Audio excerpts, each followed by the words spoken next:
Please take your seats. Get started about 1 minute.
Welcome.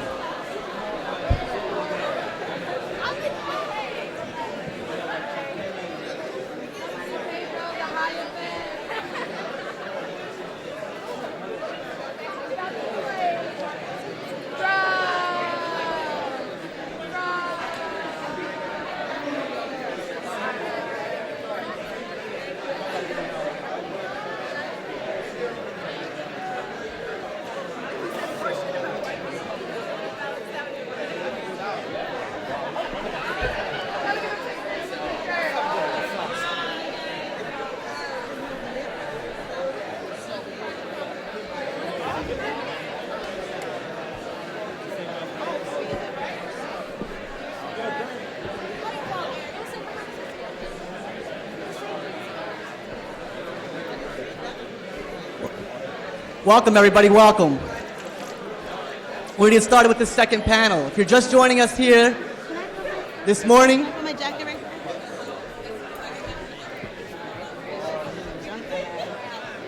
welcome, everybody, welcome. We just ask that you quiet down. We're going to get started with our second panel here. If you're just joining us here, if you just happen to be joining us, we want to welcome you to Reclaiming Our Future, the Black Radical Tradition in Our Time. This is the second panel of this morning. It is going to be on neoliberalism, spatial domination, and gentrification, the struggle to resist the new urban strategy. Our panelists include Rickie Sanders, James Dupree, Megan Malachi, and our moderator will be Patrice Armstead. And I just want to say something about Patrice very quickly. She's a native of West Philadelphia.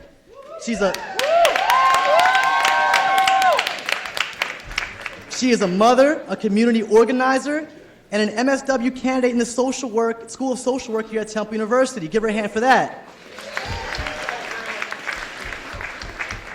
And let's keep it real about Patrice. We all know that her organizing is grounded in the ideology of the Black radical tradition. That's true.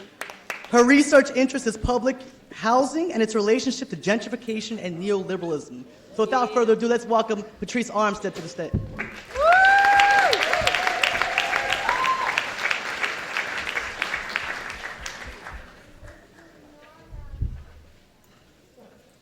Thank you so much, Brandon.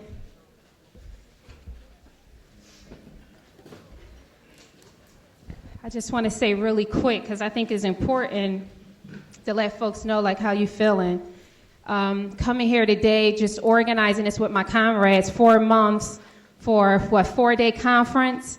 I was feeling like really weary this morning coming in and really tired. I had to pull over to the side because it just came down on me real quick. And I think sometimes we get in that moment where, you know, it comes down, like it really comes down on you. And my body was like aching and I was feeling sad. And I didn't know what it was. I just think I was just physically and mentally drained. And, you know, we all got rid of our CDs, right? Because we listen to music on our phones or what so have you. But I remember I had a CD in my car on the side of Frankie Beverly. And I put that on and I listened to We Are One.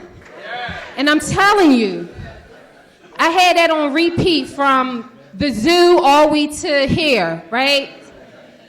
I just had it on repeat. And I'm telling you, it energized me. The power just came over me. And I remember Cornell said yesterday that our musicians and our artists are the vanguard of the movement. You ain't never lied. You ain't never lied. So I just wanted to say that. That's a quick testimony because that's how I was feeling this morning, but I feel so energized. There's so much power in this room, and I thank you all for being here and supporting this conference. So again, peace and greetings. I just want to say really quick, I want to thank my comrades from BROC, the Black Radical Organizing Collective, for understanding the urgency of having a panel on gentrification and the new urbanism, for them understanding the urgency in that panel, because we can't talk about the Black radical tradition without really tying and connecting the dots together, so I appreciate that. I'm going to go quickly into the introductions. Mr. James Dupree, a prominent artist, an educator based in Philadelphia. Since 2012, he and many others have been part of the Save Dupree movement to resist the city's unjust eminent domain seizure under the guise of redevelopment of his studios in Mantua. Dr. Rickie Sanders, to my left, is a professor of geography and urban studies at Temple University. Her interests are images of the city, critical pedagogy, and race, class, and gender. She has published in numerous journals: Revista, Artemis 11, Professional Geographer, Journal of Research, and Didactics in Geography, and has had 2 exhibitions of her photos at Temple University. She was recently honored by the Association of American Geographers with its award for enhancing diversity in the field. Prior to that, she was awarded the Outstanding Teaching Award. She was also named a fellow in the Center for the Humanities at Temple in 2009 and served as director of the Greater Philadelphia Women's Studies Consortium. She is currently working on securing funding for a collaborative project mapping perceptions of violence, safety, and the lives of African American women in Norristown, PA. I also had a pleasure of being in class this past fall with Professor Sanders, Race, Class, Gender in the Cities. That class was on point. I appreciate that.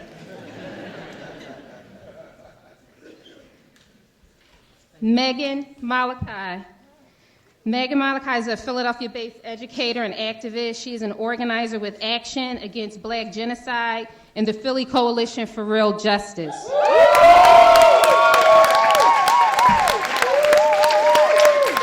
That's right, give it up for your comrade. Let's go. And Miss Belly, I believe she's making her way in. I'm gonna go ahead and introduce her. She's coming right now. Is that? No, that's not Miss Bell. Is it? That's her, okay.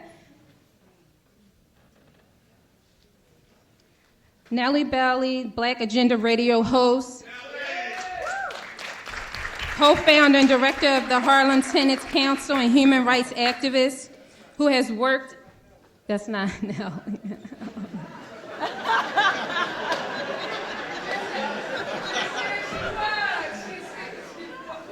All right. I guess I got, what is it? It's not punked anymore. You fired, Wanda, you fired, for real. All right. I'm gonna provide an opening statement just to lay the foundation for this panel. New urbanism is a major force in poor communities across the country. This force has many dynamics and is not just played out in the United States. It is a global issue impacting cities across the globe, such as London, Paris, cities in South America, and Hong Kong. But what does this mean for Harlem, Baltimore, Ferguson, Philadelphia, and Chicago? Through intentional disinvestment, Black communities have suffered tremendously. Advocacy from the financial sector in the 70s to implement neoliberal policies was the infancy stage in the destruction of urban communities. Gentrification and eminent domain are state-sanctioned policies utilized to massively displace families. Some argue that gentrification is a class struggle. I agree, but the overarching issue is race. Capital is the driving force behind urbanization. It controls the entire process. The capitalist economic system operates within the white supremacist social system. They are mutually supportive, but the economic system cannot change without fundamentally changing the white supremacist social system. This system functions to produce and reproduce white supremacy. Capitalists who function within a white supremacist social system produces and reproduces urban life. I am not arguing that white people are not impacted by the new urbanism and gentrification. I am arguing that race is a primary factor when implementing neoliberal policies which produce a neoliberal city for the white elite, resulting in massive amount of black people being spatially deconcentrated from their communities. Spatial domination or spatial injustice creates a precarious living condition and almost hostile environment for a person of color. As the elite begin to move in and occupy spaces, there is a rise in police occupation. Under these harsh and brutal conditions, we still have to strive for an anti-capitalist society. Until we are free of capitalism, we have no other choice but to resist. We can't allow financial institutions, speculators, and institutions of higher education to dictate the future of our communities, of urban communities. We can't allow stadiums to be built in urban spaces instead of affordable housing.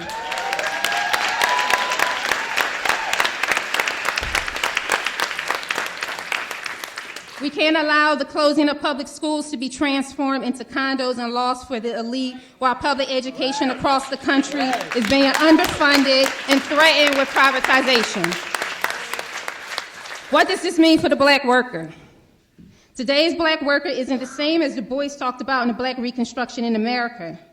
Critical geographer David Harvey talks about today's proletariat is no longer working in factories, but we see them in McDonald's, and in Walmart, two of the largest private employers in the United States. We see them cleaning our schools and cafeterias.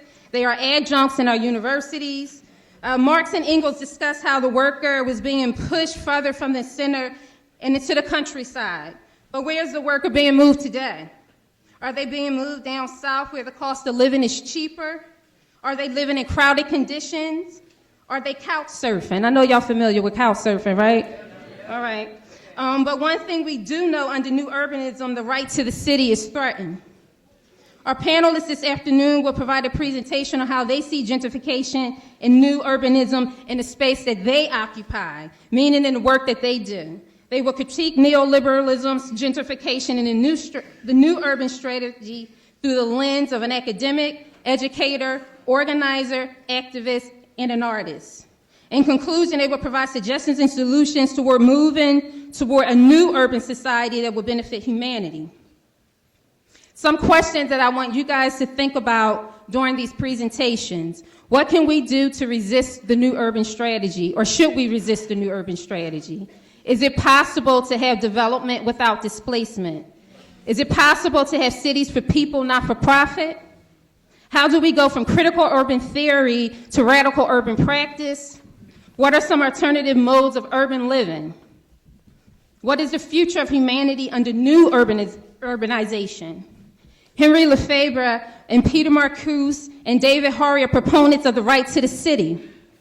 This is a movement in different cities across the country. Through resistance of the new urban strategy, we can make the right to the city a global alliance. Thank you, and we'll have first Mr. Dupree.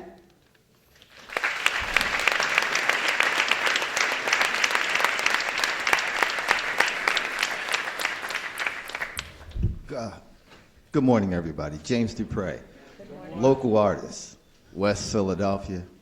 Not born, but raised. I moved to Philadelphia in 1955, 3735 Lancaster Avenue, Wright's Barbershop, where Malcolm stayed. Didn't know that at the time. Graduated the University of Pennsylvania, came back to the community and started a school, Boyd's House with my wife. I had an after-school program, Prints in Progress, serviced the Mantua community and the Powhatan Village community here in Philadelphia. I purchased property down in South Philadelphia when it was the art community, and the highway was going to be moved through, which is now Queen Village. In 1979, I had to go to 10 banks to secure a mortgage, which I was forced to put 33% down, while everybody else was putting down 2 to 5%. When I talked about red line in the 70s, nigga, you just crazy. We all know what that's about right now. I've been fortunate enough to buy several properties and rehab them myself with my own funds in my own ways and move back to West Philadelphia. The crack cocaine got so bad in South Philadelphia, and after the 5th time they broke in, it was time to go to war. I got tired of them taking my lunch money. It was them or me. People in the community said, James, you have a family, you're an educator, college professor. We can't let this happen to you, brother. So I moved to Mantua. I found a building that's 8,600 feet, a city block. On Haverford Avenue, when you walk out my door, you look down the end of the block, you see the Philadelphia Museum of Art that houses 5 of my pieces. I'm in 25, 30 museums around the country, around the world. I'm back.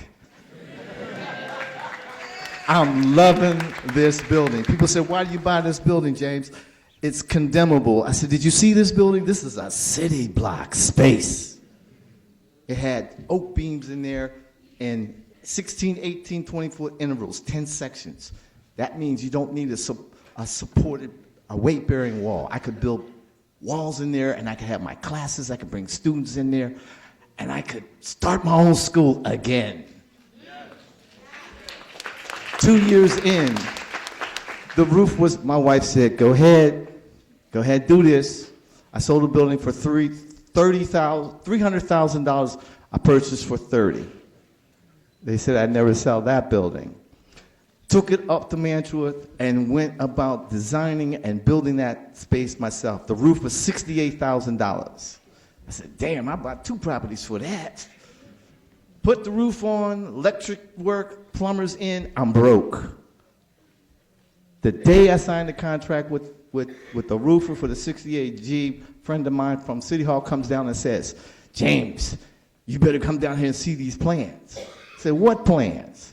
They getting ready to build a supermarket and you're at ground zero. No way. A week after that, I had a stroke, lost sight, sound, speech, and mobility on my right side. What am I gonna do now? Long story short, my kids came and started SaveDupreeStudios.org and research. One of my sons is a city planner. The other one is an engineer. My youngest daughter studied criminal justice, and they went about fighting back for me. Right? First thing my kids find out, which I kind of knew because I went to the University of Pennsylvania, Kevin Bacon's father created the plan for urban development for the University of Pennsylvania and Drexel University, for Penn to move west and Drexel to move north in 1950. 35 years ago, they blighted the Mantua community, lower property values. I move in, now they want to take my property. What people didn't know is I had cut a deal with the city of Philadelphia 7 years ago, and the council person berated me in her office like I was a 2-year-old kid. I said, you don't want to do this to me. University of Pennsylvania, master's degree number 17. Why would you do that to me? I got 5 pieces in the Philadelphia Art Museum. I wrote and helped write the guidelines to artisan education for the state of Pennsylvania. Why would you do that to me? You don't want to do this to me. When we finished, it was 144,000 hits. What people don't know in the city of Philadelphia, on December 12th, December 12th, 2012, 4 days before the law of eminent domain changed in the city of Philadelphia, the state of Pennsylvania, the city of Philadelphia seized 1,500 properties using the law of eminent domain. You get this letter that says, we have seized and condemned your property. What the hell is this? How do you seize my free and clear deed? How does that work? How do you seize my deed? Through the law of eminent domain. Well, that's a new Jim Crow law. That's what I said. I said, these are words of terror, condemnation. How do you condemn a brother like me? How does this happen? So we got a lawyer, then we got a second lawyer. But they freaked out here in the city of Philadelphia when I started saying things like, you seized the property of your own constituents knowing that this law was going to change. And I would say, the council person said, damn, she's hissing at me like a snake. Who the hell do you think you are? I said, I'm the man I always wanted to be. Now who are you? Are you angry at me because I'm speaking in complete sentences?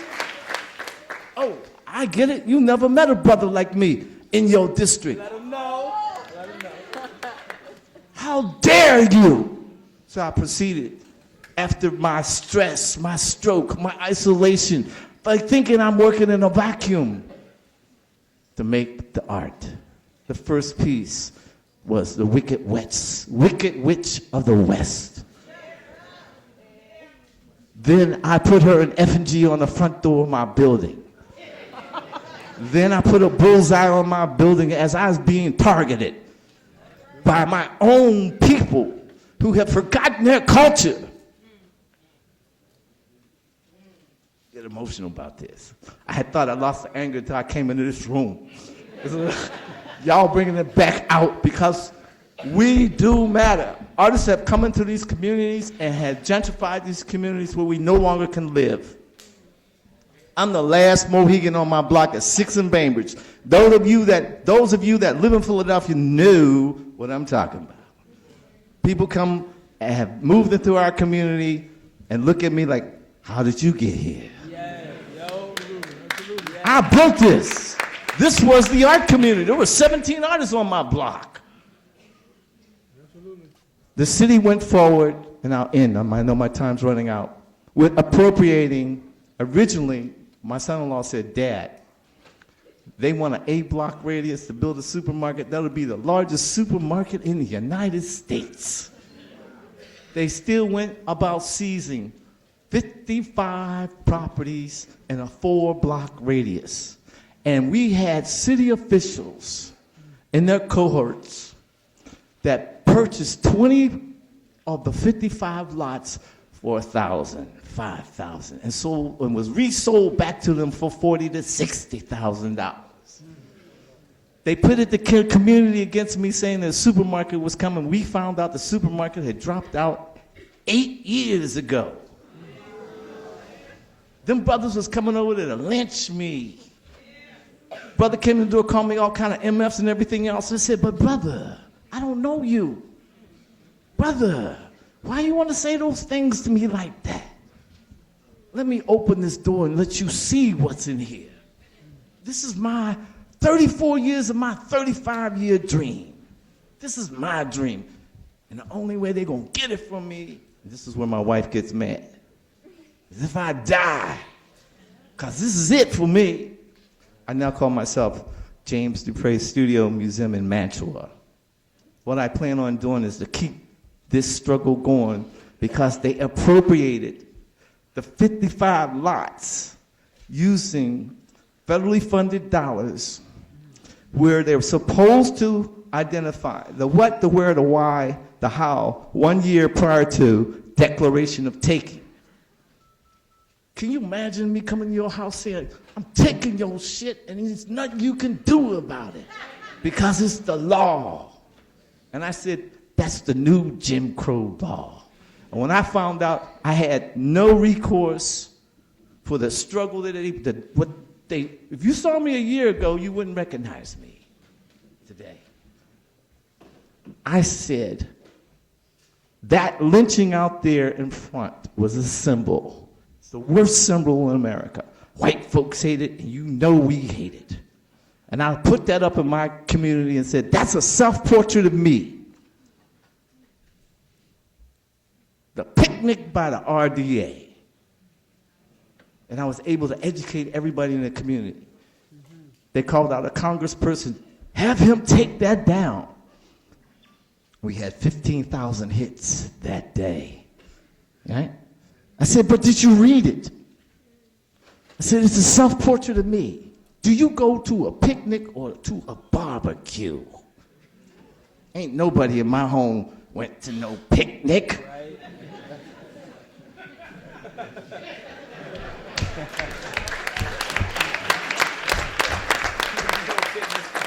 I said, sister, go back out there. And as they were yelling and cursing me, I would get closer and closer. And I say, sister, do you go to a barbecue or a picnic? I'm going to open this door. You don't have to go in. And the brother that was cursing me said, you don't have to go in. But just look in this door and see what I've built here. There is nothing like it in this country for a brother to have now 10,000 working and living spaces in that building. Over 3,000 to 5,000 pieces of artwork. A lot of it based in political art, work that I will never sell. But I did 400 pieces of artwork in that 3-year span. 2 books, the movie, documentary movie, the musical, and the artwork. They will destroy what took you a lifetime to build overnight. Build it anyway.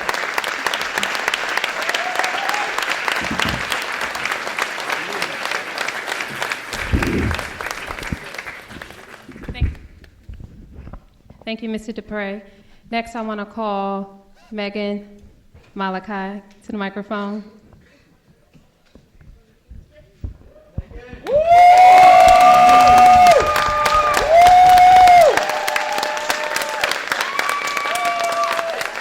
Whose streets? Our streets. Whose streets? Our streets. Whose city? Our city. Whose city? Our city. Peace, everyone. Peace. I'm really happy to be here, and I'm really happy to be here speaking as a native. I'm not a gentrifier. I live in the same neighborhood that I grew up, and I plan to live there for the rest of my life. The Malachis, my family, have been in the city, in this space since the 1700s, so Philadelphia means everything to me. So I know the panel today is specifically about gentrification, but my personal interest is the intersection between gentrification and policing. As an activist in the coalition and also with AABG, that is what we are interested in, and that is what we are in the streets fighting for almost every day. So we all know that pretty much every major city in this country is experiencing staggering rates of gentrification. You're talking about Philly, New York, St. Louis, Chicago. All of the major cities that at one time were black cities are now becoming whiter and whiter by the minute, by the hour. But the one thing I think as activists and also as academics that we're struggling to really talk about is the fact that gentrification could not exist. Gentrification could not maintain itself without white supremacists' main tool of enforcement, and that is policing. We are currently, and correct me if I'm wrong, in the 22nd district, which is around Temple, what they're calling North Central Philadelphia and what they're trying to call Templetown. The 22nd district is one of the most violent, one of the most grimy police districts that we have in this city. And they are charged with protecting gentrification in North Philadelphia. They are charged with holding up arbitrary boundaries for gentrification and frankly controlling the movement of black people everywhere they are in this area. And so, as I look out in the crowd, I feel like I'm, for the most part, giving information that we already know, but I'm gonna do it anyway. So some of the major features that I've seen in Philadelphia and other places in terms of gentrification has been this need for more and more police, has been this need for more and more aggressive policing, and has also been the need for the police to act as enforcers for these arbitrary boundaries that gentrification has created.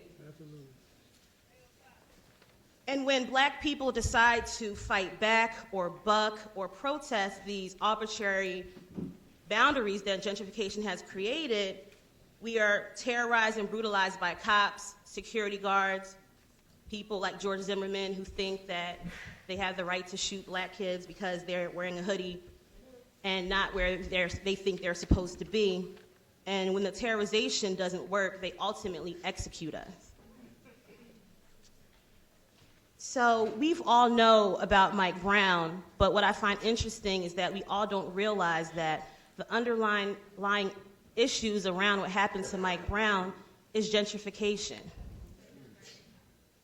St. Louis was a very black city for years, but of course when white people want to come back, what happens to black people? They're pushed out. And one of the places that black people were pushed out was to Ferguson. And so the climate that created the ability for Mike Brown to be shot down in the street wasn't just the issue of police brutality alone, it was also gentrification. It was also money. When we talk about Philadelphia, we can spend all day talking about the forces that are gentrifying our city. We have the University of Pennsylvania, we have Drexel, we have PHA, we have something called Labac Finn. And we also have exactly where we are right now, Temple University. I went to school in Charlotte, North Carolina, and I came home one summer and got off the subway at Broad and Cecil B. Moore, and I looked around and didn't know where I was. Absolutely. Yes. Absolutely. And this is something that has happened in this particular area of North Philadelphia rapidly. You pretty much turned around for one moment, and before you knew it, there was a Qdoba and a Barnes & Nobles and a movie theater. Like, whoever thought there would be a movie theater in North Philly, right in the middle of Temple? And this kind of things are, unfortunately what some of our people celebrate as a sign of progress, but obviously is not progress at all, is gentrification, and they're making it so they can pretty much move all of us out. And we see how police support gentrification. I see some comrades who have been very active in the move against the new stadium that Temple wants to build. It wasn't the president of Temple University standing in front of the door telling those activists that they could not come in. It was the police. And we see that in every major city. So when we talk about neoliberalism, in my mind, there's no greater example of neoliberalism than the police system. But when we talk about the neoliberals that we have in city government, that we have in state government, that we have in federal government, we have to think about what some of their reactions have been to gentrification. So one of the most, I think, common reactions that you see is silence. They say nothing. And then after that, you get the reformist, the people who talk about charity, feeding those people after you have gentrified their neighborhood, handing out soup and bread rather than justice. And then when it comes to policing, you have these same reformists talking about body cameras and community oversight as if they won't beat you with the camera on.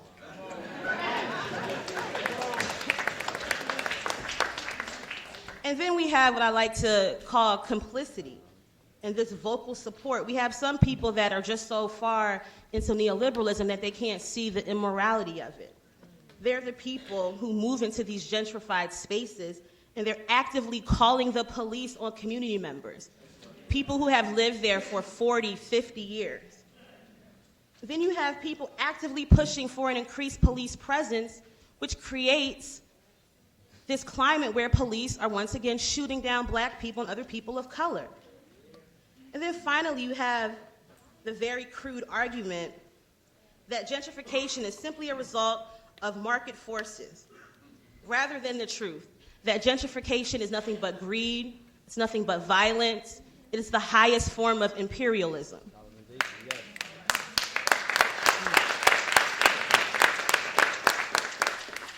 So as an activist and a teacher, we have to start thinking about solutions and resistance.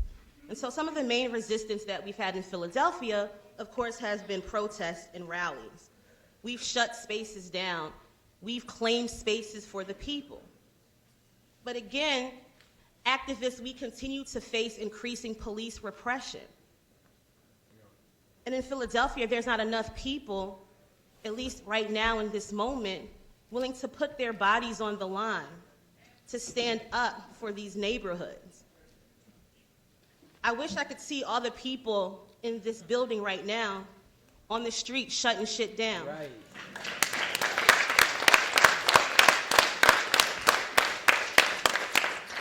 Then we also have brothers and sisters who are very involved in survival programs. We have a group from the North Philly Peace Park who are doing a lot of good work with the community.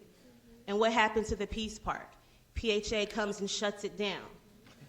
But where are the comrades? Where are the revolutionaries who can stand up and tell the cops and tell PHA, you're not shutting it down? There weren't enough of us. So, some of y'all gonna be mad, but here it is. Let them know. What is the solution to gentrification? The solution is stop being a gentrifier. If you are living in a gentrified space and you're calling yourself a white ally, you're calling yourself a comrade of color, even if you're black, you can still be a gentrifier. I grew up uptown, and I can't tell you how many people I know who went to school with me, all of a sudden they live on Baltimore Avenue. I'm like, why are you there? You know that's gentrified space, so why are you continuing to move there, pushing this gentrification, this violence on the people who have been living in that space for generations? The next thing that we need to do is become serious about disempowering, disarming, and disbanding these cops. Because Get them out of here.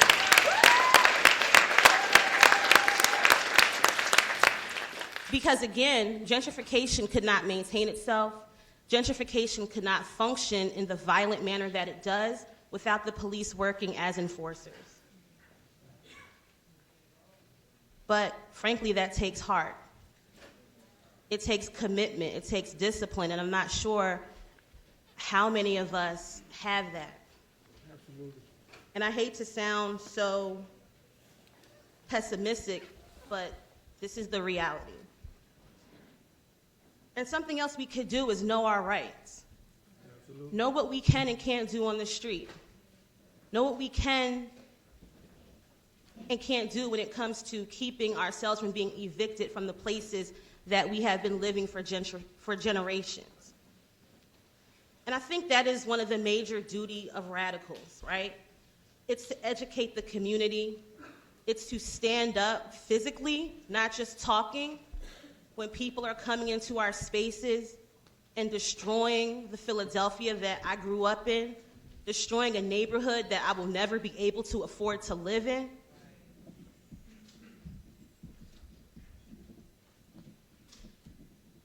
And we also have to build solidarity. And I'm not talking about solidarity that is fleeting. I'm not talking about solidarity that just comes out every town hall meeting. But I'm talking about a solidarity that builds institutions where we can sustain ourselves. A solidarity that sustains the institutions that we already have. Institutions like the Peace Park. Institutions like Cheney University should be. Institutions like Temple University used to be.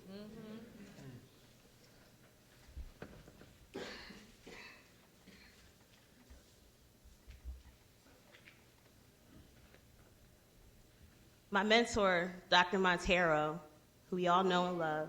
My man, yes. He always says in classes and also in his speeches that white supremacy always finds a way to reproduce itself. And we have to be one step ahead of white supremacy. And that's all gentrification is. We have to become more committed, as I've said before. We have to become more disciplined, as I've mentioned. But we also have to become more creative. We cannot continue to use the same models that we've used before to fight in this struggle. We have to start thinking outside of the box. And I'll never pretend like I have all of the answers, but the one thing that me and my comrades have is discipline, commitment, and heart. And we are committed to staying the course. And I think that is what we need, particularly in the space of Philadelphia more than anything. We need the committed activists, the committed activist elders like Pam, who we already have, who can show us the ways to go, and also committed young people who want to take this movement further. So, Ashe. Ashe. Yes.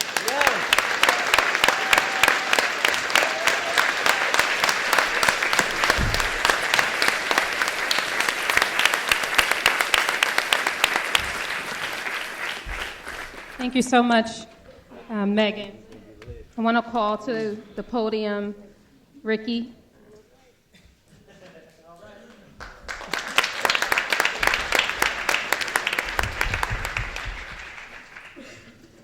Good morning. I am the academic in the group. Not the organizer, as Patrice is, not the activist, not the artist, but striving to be all of those. I want to begin by, first of all, thanking everyone for being here and extending a special thank you to Patrice, who did indeed take my class last term. She said she learned a lot from me. I think I learned more from her. I'm very happy to be here, and I hope I have something to say that you can take away with you. As an academic, I differ from the previous two in a couple of ways. First of all, I have a PowerPoint.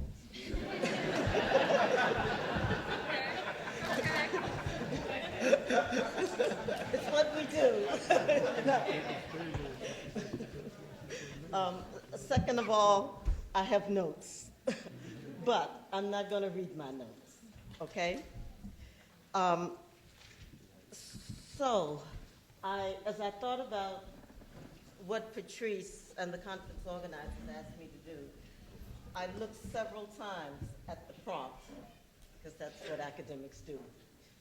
And the meaning I made of the prompt was that perhaps what Patrice and the conference wanted was a discussion around where academics and activists could meet. And I think neoliberalism, I think gentrification, and the new urban strategies is that arena where activists and academics can meet, where we can really come together, get our heads around something, and begin to move forward.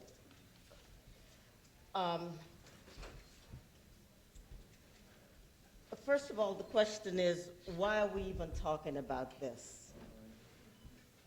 And I think we're talking about this because back in the 1980s, many of you might not have even been born as I look out in the audience. But some of us were. And back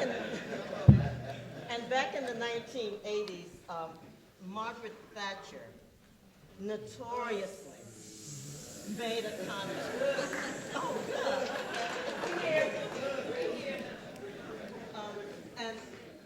I'm sorry. Okay. And what Margaret Thatcher notoriously said was, there is no alternative. There is no other way. We must do it this way. And what she did was usher in an era of neoliberalism. What I'd like to do today is to talk about that concept. I'd like for us to, at a minimum, leave all on the same page, that we're all talking about the same thing, because I value precision, and I think that it's when we're not precise that we get all wobbly. And so what I'd like to do is to really firm up and present you with a set of ideas about what neoliberalism really is, because we all think we know, perhaps, but we might all be on different pages. First of all, it's neo. It's new. So that means that there was something that preceded it. What preceded it then was liberalism. What is liberalism? As we learned in Political Science 101, liberalism is very simply freedom from and freedom to. We are free to do as we choose. We are free from excessive government control. It is a very, very provocative and sexy concept. Neoliberalism, prefaced by Neo, is a new kind of liberalism that is even sexier, and it's even more provocative. And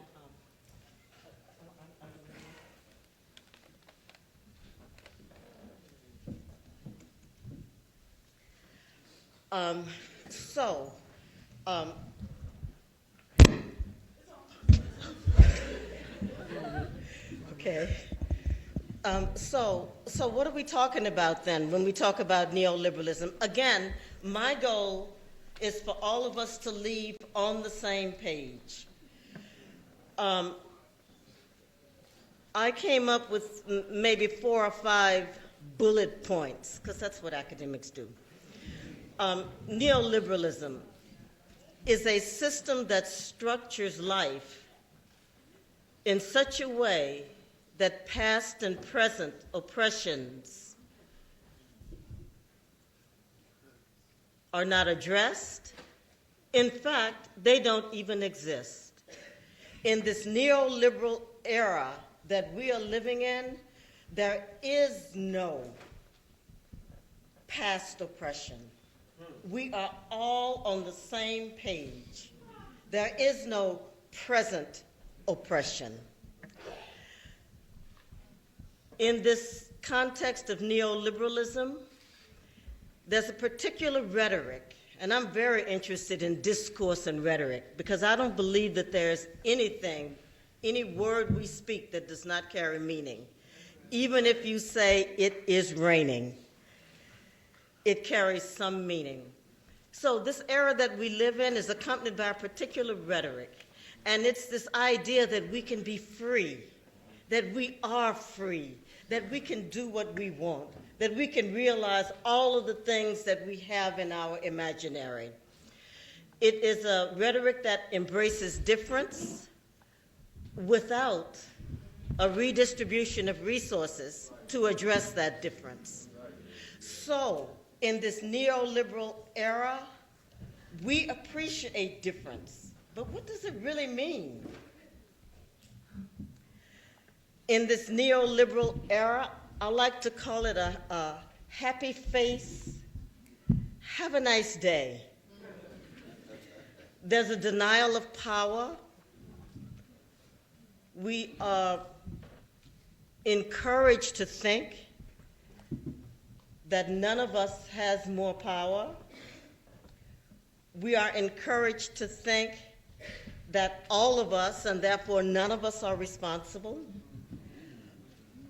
We are encouraged to think that no one is being exploited, when in fact I would argue that all of us are being exploited, white and black, male and female, brown and yellow.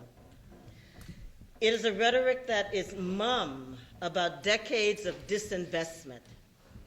We will come in, we will invest, Never mind that for 30 years, community people have been asking for better roads, asking for better lighting, asking for better whatever. Never mind. We're going to now come in and we're going to do it in this neoliberal era. I would argue that this era we live in focuses on a particular kind of human nature. It's a human nature that's rational.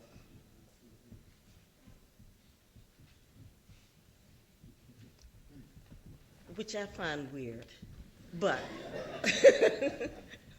and I find it weird because you can be rational in any number of ways. You can be economically rational, in which case you want to, maximize profits and all of that, or you can be rational in the sense that you want to be a satisficer, and you just want to be happy. But there's only one kind of rationality that is valued in this neoliberal era that we live in, and that's an economic rationality.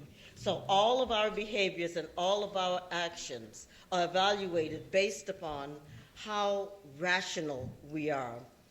It's a particular kind of human nature that focuses on personal decisions. You do what is best for you. There's no expectation that you are a part of a bigger group. There's no expectation that you belong to something. You do what is best for you.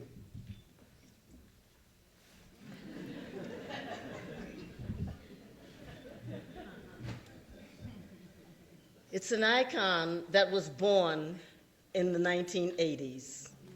Happy face neoliberalism.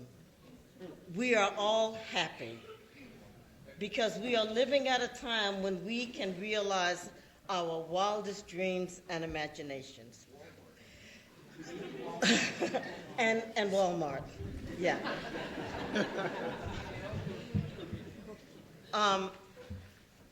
I would like to suggest to you that this emperor has no clothes. That we are living under the same things that we have always lived under. And it is a delusion, or rather it is an illusion. The narrative of neoliberalism celebrates diversity. But it's a very fascinating narrative in that it juxtaposes the desire for diversity, which is fine, with all of those other fears that we have been subjected to. So, in gentrified communities, there is a desire to live in a diverse area. But at the same time, there's a fear of crime. There's a dislike for other things. So these competing narratives are juxtaposed. And a big question is how you resolve those contradictions. What is gentrification in this context? When I first came to Temple 20 some odd years ago, I used to walk from the train station. And as I would pass by the buildings, I was struck by some graffiti. I will never forget it. The graffiti, someone had written, first we had the land and they had the Bible. Now, we have the Bible, and they have the land. And that's okay for us to have the Bible, okay? What's important is that they have the land. And every day I would pass by that mark on the walls. And every day it resonated more and more. And over the 20-some years that I have been here at Temple, first of all, one of the things I've seen is that the mural arts program which we all know and love, painted over it and put a new mural up, and the new mural is an homage to great black leaders. And that's fine too. This one is no longer there. And I think this had a quality to it. It captured something. So the first thing I've seen is that these markings are no longer there. The second thing I've seen is that increasingly there is class and race remake in the community.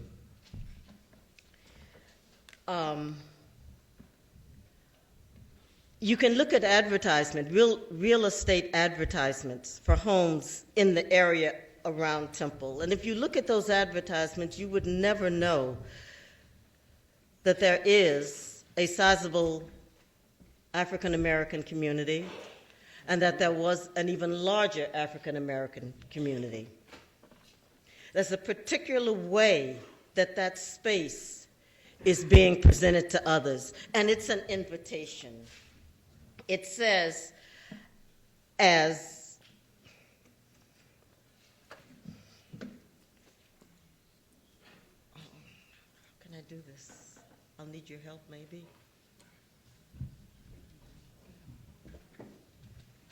Oh, got it.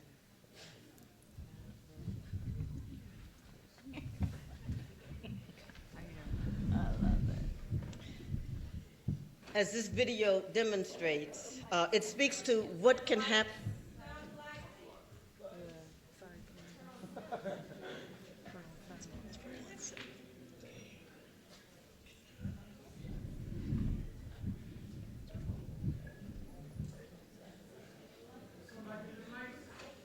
I got it.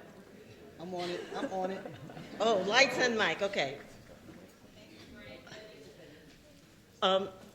This is a video of a gentrifier, and can we start this over? Yeah. This is a video of a gentrifier in Brooklyn. The incident is her walking along the street eating pizza. Someone in a car drives by, hit and run, kills somebody. She sees it.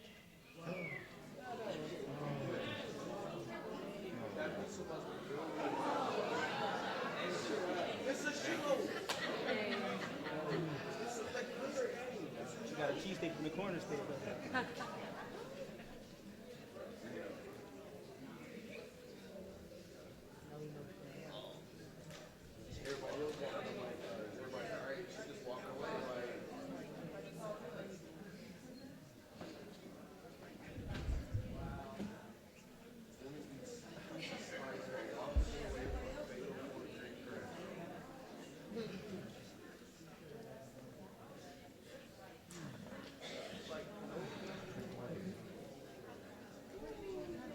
Exit full screen.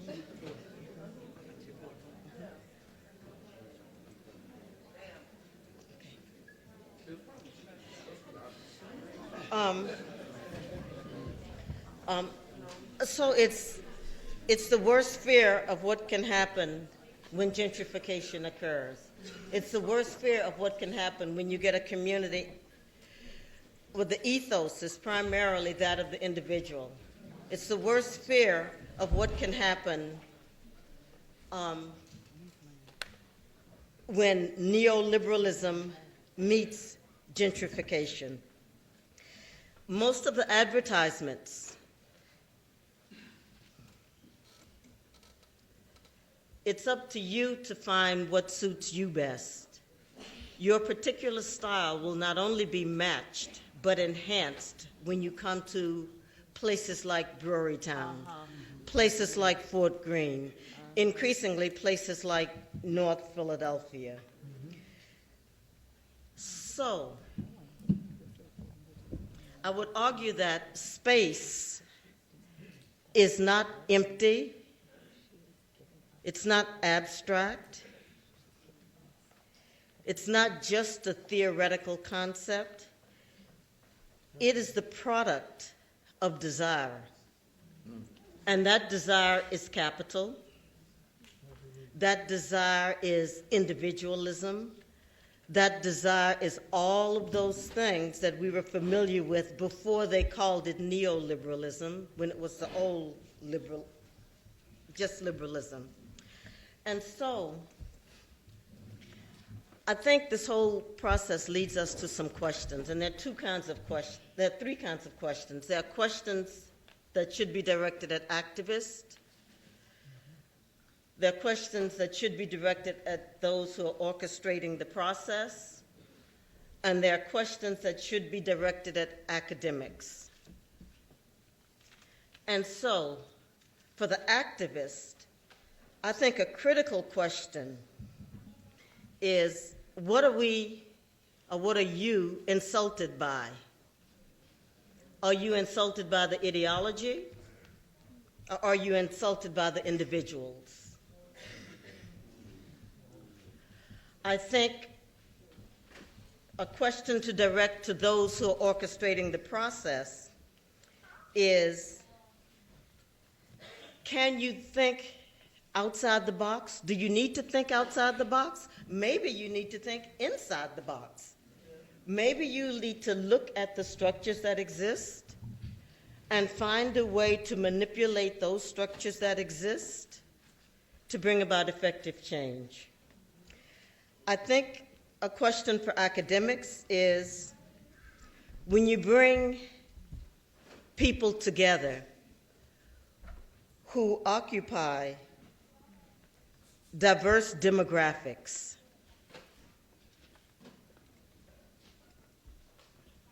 can you expect mere contact, passing by each other in the morning? Have a nice day. Thank you. Can you expect that to shift attitudes that have been produced over years? So, as an academic, I would like to leave you with those questions and hope that at least we're closer to being on the same page about neoliberalism.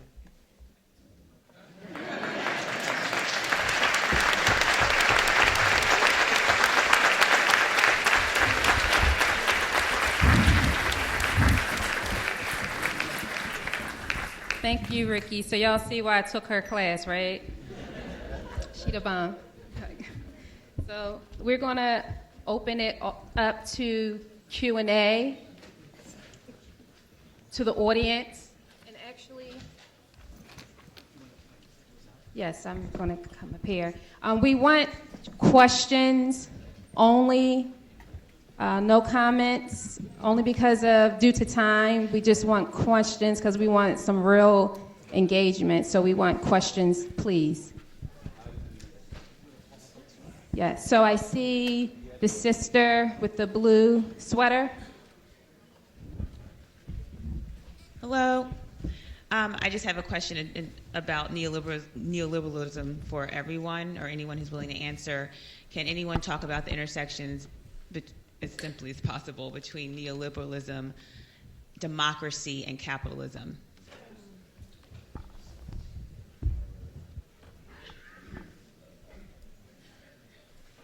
Rickie? Patrice, we're going to have a few folks ask questions, then we'll toss it back to the panel. Okay. Just want to give this point out. We're going to start on this side. So, right here with the sweater, Christmas looking. I'm sorry. I'm not going to say, I just want to say, I don't want to say he or she because right. I got you. So I'm going to kind of call you out by what you have on, okay? So.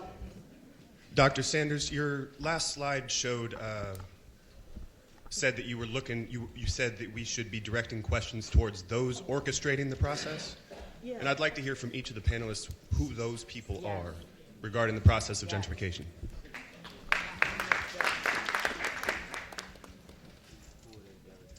Hi, I'm interested in finding out who in the Philadelphia and New Jersey area who are legal civil rights and housing lawyers that go after the foreclosure and the banking industry, because I think that needs to be a strategic economic piece, that they deliberately try to foreclose on people over the last 6-7 years, and part of the banking industry is J.P. Morgan, Chase Bank, Wells Fargo, all of these banks that everyone utilize. Maybe we need to sit down and what is the legal strategy to reclaiming some of the houses, land, and property for people of color, and what is the legal strategy for reparations? With the blue shirt. Thanks. I just had a question, kind of in the same vein as a person that spoke before Could you me. speak up, please? Sure. I'm sorry. I just had a question in the same vein as a person that spoke before me, because it seems like it's really hard to fight gentrification once it's already happened, and I wanted to hear some of you all maybe speak more about how to, especially in black communities, how we can prevent gentrification economically and also legally, but I was thinking more so economically of gaining more economic control over black property.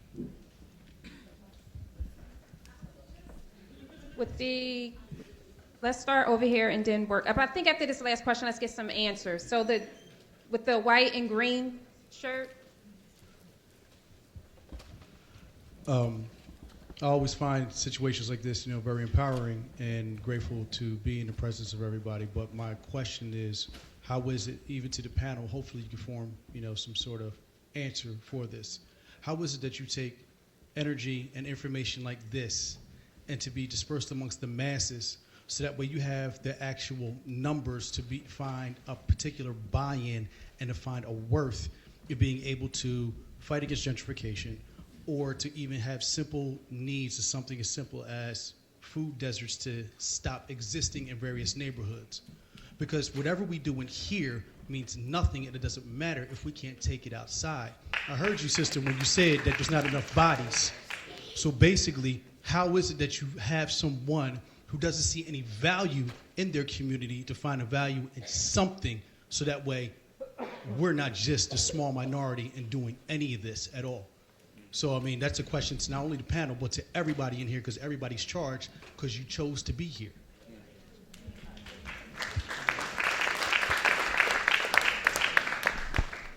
Y'all ready to answer? Well, I can address the last question. One thing that happened here in Philadelphia, once again, they still appropriated 55 lots with no plan, using federally funded dollars. So my plan is to create the plan for them. The same thing happened in Pittsburgh when they gentrified the Hill District, and a visionary out there by the name of Bill Strickland built the Manchester Craftsman Guild. What Philadelphia didn't know is I sat on that panel to make sure he received his first $25,000 grant.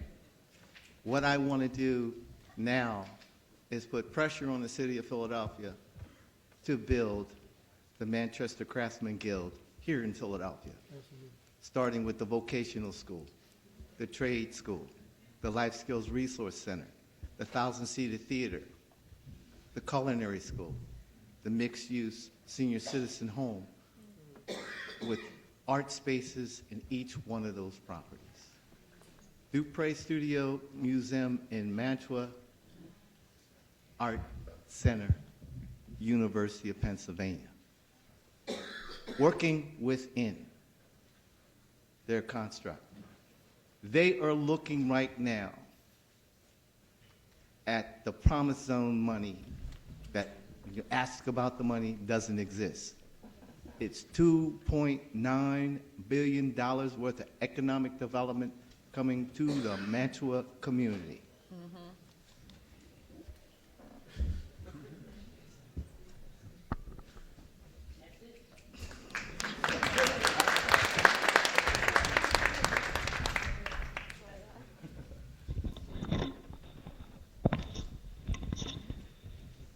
I'd actually like for you to say more about that $2.9 billion coming into Mantua and how it could be accessed for community uses, but we can move on. I think all of the questions are really good questions. I'm going to address those that I can address, you know.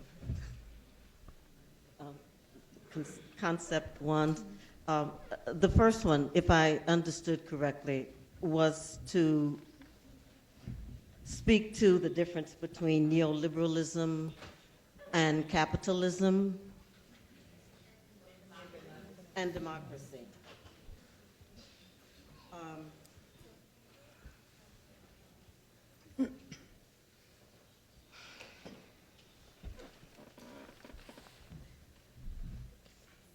I don't think that there's a big difference in neoliberalism and capitalism.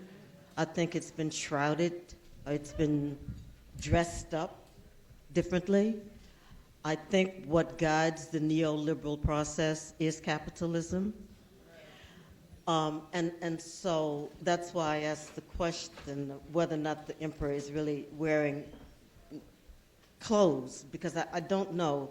I think if we look very closely at the neoliberal process, we would see that the aims are those of capital. And so I would argue that they are the same. In terms of democracy, I think it is a good idea.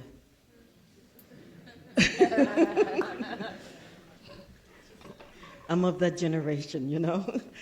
I do think it is a good idea. It's something to aim toward. We weren't at the table. Again, I value precision. Many of us weren't at the table when that idea was being shaped. And so I think it is incumbent upon us to shape it to be what we want it to be. I think, though, at the end of the day, it's a worthwhile concept. I would fear that if we threw it out, we would not be able to replace it. We would not be able to replace it. Okay? So for me, it's to come to the table and shape it. The other question that No. I wanted to just respond to the question about who's orchestrating the process of gentrification. I don't think that is something that's really hidden. I think that if we look to our city government, we have Michael Nutter, who basically opened up the entire city to gentrifiers. And also, of course, when we talk about policing, you had Charles Ramsey, who just was run out of town. He also played a part in, of course, keeping gentrification going.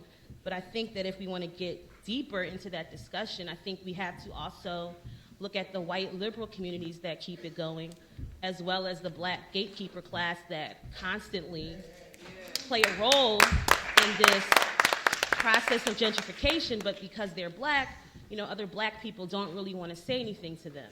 And I think I heard Glenn Ford talk about, you know, the issue of black gatekeepers and black people who are, you know, I'm sorry, can you hear me? Thank you, the Blackish leadership class who are, you know, part and parcel of this whole issue of neoliberalism, capitalism, and the illusion of democracy, but no one is calling them out.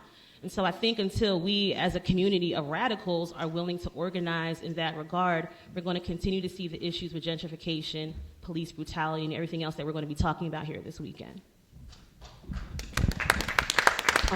If I can and jump in and piggyback, I really think it is important for us to ask ourselves, what are we insulted by, the ideology or the individuals? Or both.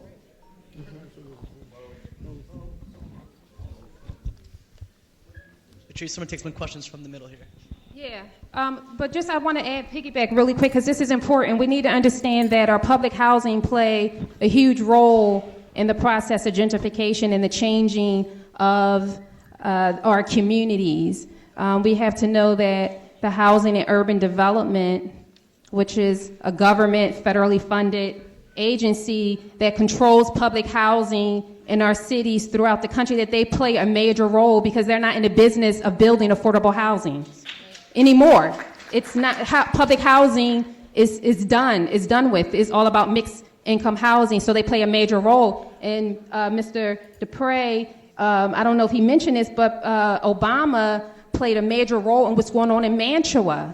He initiated the Promise Zone, which came out of Choice Neighborhoods and Hope 6, which tore down Richard Island projects and all the housing high rises throughout the country. So that's important to know that it's not, just one single person. It's, structural, right. So, and I'll say, so we're going to focus on this area and then we're going to move over here, if that's okay.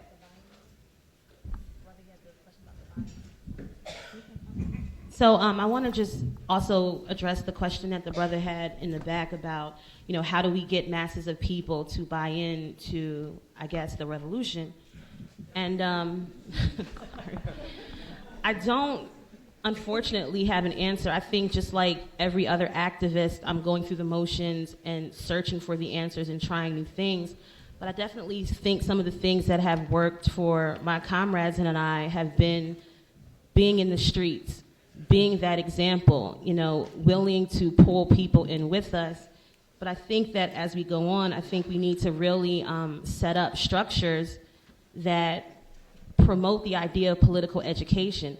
I teach 8th grade, and that's something that is sorely missing, not just from my 8th graders, but also from the parents, also from the grandparents, just the community in general. And so I think that we need to create spaces where we can have these discussions, but not just talk about it, but also create, opportunities for people to act as well. And I think we also need to become more involved in survival programs.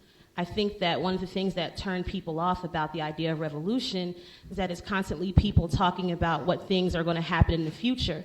But we have people who are living in conditions where they feel like they are trapped and they can't move. And so we have to be able to provide for some of their immediate concerns, their immediate issues in terms of food, water, and shelter. And that's something that we really aren't doing so great of a job of as activists, I think. And this is not just Philly, but nationally. All right, we want to start can we start from the front and move our way back, if that's okay? So let's get the brother in the yellow, in the yellow, and then we're going to move over to the side. Yeah, what's up, Patrice? What's that? Yeah, real quickly, Patrice, I want to just say this. I want all of y'all to take a look. I'm going to give y'all an address, 1512 through 16 North Is it a Broad question? Street. Yeah, I just want to. We got to do a question. Yeah, but Patrice, I want to let the audience know that what we'll discuss at the panels in dedication to this conference is happening right in the community, right on Broad Street. All 5 buildings have been wiped out, right in the 1500 block of Broad Street. I'm going to say, listen, because we have to be disciplined. That's one thing. We got to be disciplined. So I said that we're going to have questions. Whatever you say, you have to form it into a question. Patrice, I understand, Patrice, but let me, I'm from the community. I just want to let them know that what we discuss up here on the panel is happening right in the area. I have a question. Okay, so let's go to this side. Let me ask Let's a question. go. Okay, let me ask a question then. Okay. I meant no harm, Patrice, but let me ask a question then. How? Yeah, because I'm from the community. I just want to let them know, so that way they can go by with all their cameras and take a look at what's happening, what they talked about. That's what I'm going to say. Okay, Now, wait, I'll ask I my have a question. I'm sorry. I have a question because my question points to... Let me finish. Can I ask my question? The way that intimate violence plays a role in the way that we function in our public spaces. So when a woman says, wait, we have a format that we're following. Do it. All right, can I? And this is all right. what happens with our organizers. All right. Patrice, let me ask you a question, Patrice. Okay, all right. Say something about that. Yeah. Please. But Patrice knows me. Brother, Anytime, they're asking you to ask a question. boundaries, are your Can boundaries I ask my question? Brother, Well, they're can I have asking the you. floor? Can I have the Patrice, I'll ask you a floor? question Can I real have the floor? There you Because I'm gonna let you go because the energy is going somewhere. Is going somewhere. Is that I'm not really feeling. So I'm gonna let you go. You can go ahead, brother. Okay, Go I ahead. appreciate it, Patrice. You knows me, Patrice. That's the only thing I wanted to share is that what they were saying is happening around us. Now, I'll ask my question. What you discussed, Rickie, and you know me as well, all right? And James, I know your story, and I've heard your story as well, all right? How can we that are from these various communities, how can we stop this from happening? And also talking about the policing. I did a story with the Temple News concerning policing. So what would be a strategy to combat that as well as the policing that you're talking about? Well, first of all, you have to understand what I said at the beginning. Here in Philadelphia, this plan was devised in 1950. They seized the community by blighting the community. Lowers property values. You can't get a bank loan. There were no new businesses in the last 20 years, only 3 businesses in the Mantua community. So how do you find it? It's an enormous amount of money in these legal fees. Our people in these communities cannot fight back. Willie Lynch law then applies. The community is seized through lies and perpetrated by the gangsters.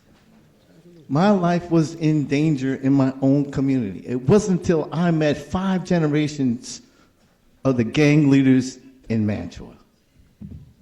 So how do you fight back? I'm the last Mohegan standing. So are we on 1500 block of Broad Street. Right. So.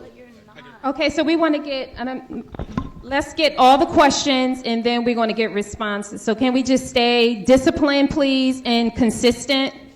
Won't happen again. And respectful? Thank you. And if I raise my voice, I apologize. Anybody who knows me knows. No apologies necessary. All right, so I have a quick question. Since colleges and universities happen to be the agents of gentrification, especially in Philadelphia, how can college-age youth challenge this despite the alluring neoliberal promise of these institutions? Johanna? Okay, I think that we're in the springtime of what, as Professor Montero mentioned, is going to be a great movement in American history that's going to make history. And I'm actually going to say that what I think we have to have in this forum is a dialogue, not necessarily a question, because we are activists and thinkers. And what is going to determine whether we win against the ruling class or lose is whether all of us, whether we all develop as thinkers and theorists. I'm a professor, but I am an activist. I think of myself as an activist on the street, and I can tell you that I have learned more in the streets than I ever learned at Columbia University, where I got my PhD. On this note, I just want to say as an historian, because history is important, and Malcolm X has said, our leader, that history of all of the professions will benefit us the most.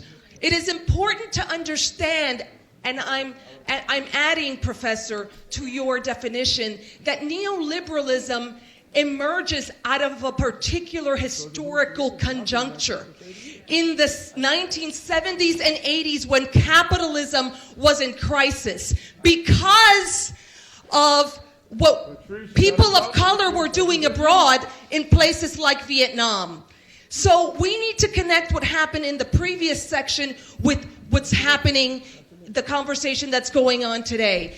Vijay Prashad said that in 1950, the United States produced 3/5 of the world's goods. That changed completely. Capital had to be financialized. The rate of profit of capitalism went down. And what the ruling class did was that it decided that everything we gained in the 1930s and the 1960s had to be taken away. So public housing is going to be demolished. Welfare, demolished. Wages, demolished. Healthcare, demolished. What neoliberalism did was that it destroyed the social safety net, and this is how gentrification is connected. Historically, real estate, land, has been the immediate primary way. I'm going to end here. The immediate primary way to gain profits, and that's what's happening in our communities, and there is a way to take it back. We need to essentially take back our communities, our buildings. It's going to take a process, but it can happen. Thank you. Erica? Yes. So my question is... Respect, one mic. So my question is connected to everything that everyone is producing here in this dialogue, and it is how we, the people of color primarily in this room, how we can preserve our black spaces. And I know a lot of times we get confused because of ideology, but my thing is if we can all agree that at the end of the day we all want to get free, we can get work done. So right now they're investing. Right now, I want to know how we as a community can preserve our black spaces, our historic black spaces, such as the Lorraine Divine Hotel, which belongs to us. The fact that there is a playground at 4th and Catherine that is built on the tops of slave burial grounds. How can we in the community put our dollars together, because we can afford Jordans, who is a woman abuser. We can afford like all these different things that really doesn't benefit our communities, but we're not collectively coming together to preserve our historic black space. So I want to know how we as community activists, organizers, and thinkers can preserve our black spaces. One more, and then we're going to get answers.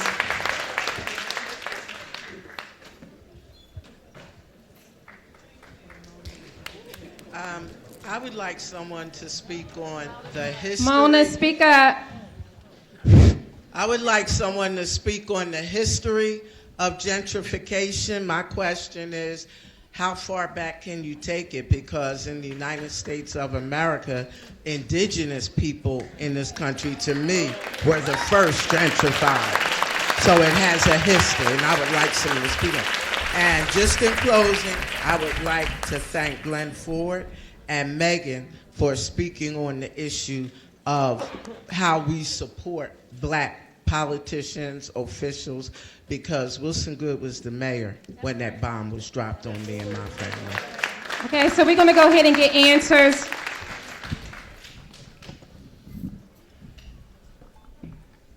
So, wow. These are some awesome questions, and I'm going to try to answer them as best as I can. So, I want to start with the sister. I think that she's bringing up a very important problem within the movement. I think she's bringing up something that people don't like to talk about. And I feel like we still haven't really addressed the issue of patriarchy and sexism and just simply accepting the leadership of women without exception. I see some mad faces, but oh well.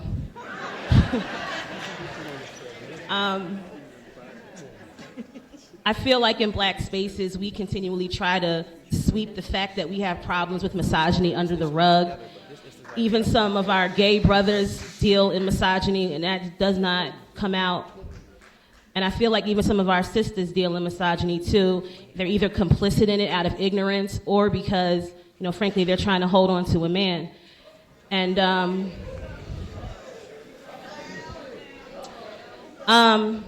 that's the situation. And I think that if we're really going to extend this movement where it needs to be, women have to be full leaders, full participants, and we have to think of ourselves as revolutionaries. For me, I'm not fighting in this revolution to get half free. I'm fighting in this revolution to get free completely. And anyone who tries to stop me, I don't care who it is, they're going to have a problem. So to the brother, you had a question about how to combat how to create strategies to combat policing. And I think the first thing that we need to do when we leave here is try to convince the majority of black people that police are bad. Right. I feel like there's been heavy organization in Philadelphia over the last 2.5 years, and we're still having conversation about good cops. And so to me, you know, the fact that most of our people don't understand that there can't be good cops in a racist system, and there can't be good cops in a system that was created out of, you know, slave patrols and patty rollers, I feel like that's one thing that we can do when we leave here, and that goes to the political education piece. And I think there was also a question by Jerome, right, in the front. You were talking about, you know, how students, I guess, can fight against the neoliberalism of universities, and I think that we've already had a good example of that with the young people at the University of Missouri. But my only critique of that is that they didn't go far enough, and I feel like they, you know, won a victory. It was a great victory, but I am concerned that they're not going to push the narrative about racism, white supremacy, and, you know, imperialism on university campuses any further. And so I think this goes to Patrice's point that she's been mentioning over and over again, the idea of commitment and discipline and staying the course. Because I think a lot of people think that the revolution is going to be like this short battle and we're going to win and we're all going to get free. But I think that this is a long civil rights movement that will probably not end in my lifetime or my kids' lifetime, but we're going to be constantly chipping away at it. And I feel like that is what we need to do. I hope I answered your question.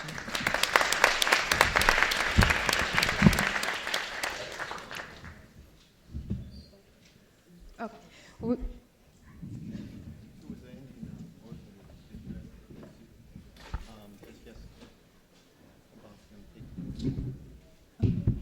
So we're over time. I'm sorry we're not able to get any more questions. Also want to add, it's a lunch break. I believe it's going to be until 1:45 is when the next panel starts. But I just want to quickly thank my panelists, James, Rickie. Please give it up. Megan. Let's go, Megan. Yes. Yeah.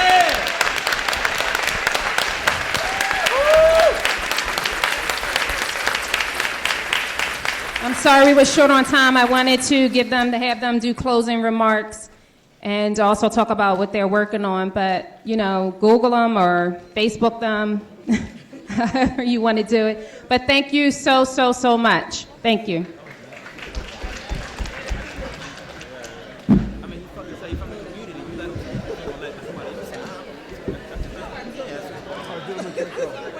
If I knew that would have happened, I would have done that.